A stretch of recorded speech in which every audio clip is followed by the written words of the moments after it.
Revel today മീഡിയയിലേക്ക് എല്ലാവരെയും സ്വാഗതം ചെയ്യുന്നു. ദൈവവചന ചിന്തകൾ,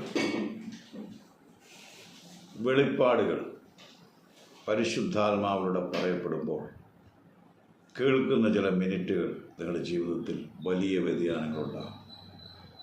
ചുരുങ്ങിയ സമയം കൊണ്ട് ചെറിയൊരു സന്ദേശം. നമുക്കറിയാം, ഉൽപ്പത്തി പുസ്തകം വായിക്കുമ്പോൾ ആദ്യ പിതാവായ ആദമിനോടും ഹവ്വയോടും ദൈവം അവരോട് പറയുന്നുണ്ട്, പിതാക്കന്മാരോട്, നിങ്ങൾക്ക് നന്മതിന്മകളുടെ വൃക്ഷത്തിൻ്റെ ഫലം തിന്നരുത്, എന്നാൽ ജീവൻ്റെ വൃക്ഷഫലം നിങ്ങൾ കഴിക്കാം.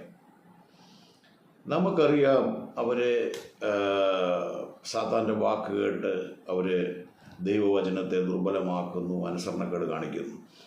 എന്നാൽ ഇതിൽ നിന്നൊരു സന്ദേശം എന്താണെന്ന് ചോദിച്ചാൽ, ദൈവം ചെയ്യരുത് എന്ന് പറയുകയും ചെയ്യുന്നുണ്ട്, ഇന്നത് ചെയ്യണമെന്ന് പറയുന്നുണ്ട്. അത് വലിയൊരു കാര്യമാണ്.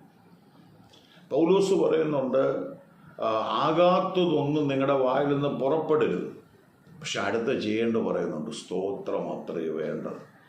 അപ്പം നമ്മുടെ ജീവിതത്തിൽ ഈ ഭക്ഷണകാര്യങ്ങളിലും പലരും അങ്ങനെ ചിലത് അവർ അവോയ്ഡ് ചെയ്യും, കഴിക്കത്തില്ല. എന്നാൽ കഴിക്കേണ്ടത് അവർ കഴിക്കുന്നുമില്ല, അന്നേരം രോഗികളാണ്.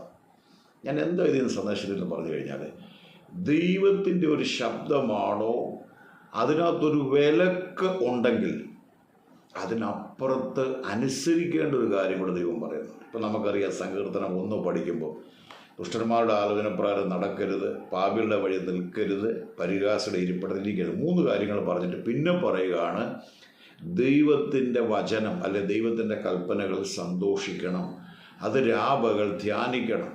പിന്നാണ് അതിൻ്റെ റിസൾട്ടുകൾ പറയുന്നത്. നിങ്ങളാറ്റ് നട്ടിരിക്കുന്നതും തക്കകാലത്ത് ഫലം കായ്ക്കുന്ന ഇലവടത്ത വൃക്ഷം പോലെ ഇരിക്കും, നിങ്ങൾ ചെയ്യുന്നതല്ല സാധിക്കും.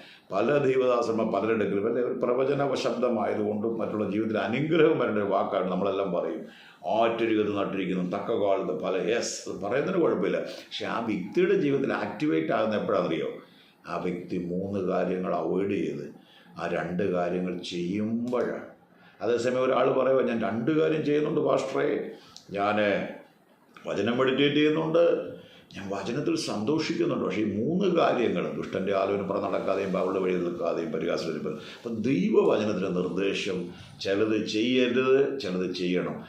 ബാലൻസ് ചെയ്ത് നമ്മൾ അവൻ്റെ വഴിയിൽ നടക്കുമ്പോൾ നാം അറിയാത്ത അനുഗ്രഹങ്ങൾ നമ്മുടെ മേൽ പിന്തുടരും.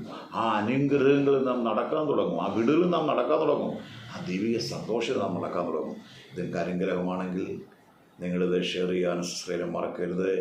ചിലത് ചെയ്യരുതെന്ന് ദൈവം പറയുമ്പോൾ അത് ചെയ്യാതിരിക്കാനും, ചിലത് ചെയ്യാൻ ദൈവം പറയുമ്പോൾ അത് ചെയ്യാനും ഉള്ള ഒരു കൃപ നിങ്ങളുടെ മേൽ വ്യാപരിക്കട്ടെ. ദൈവം അനുഗ്രഹിക്കട്ടെ.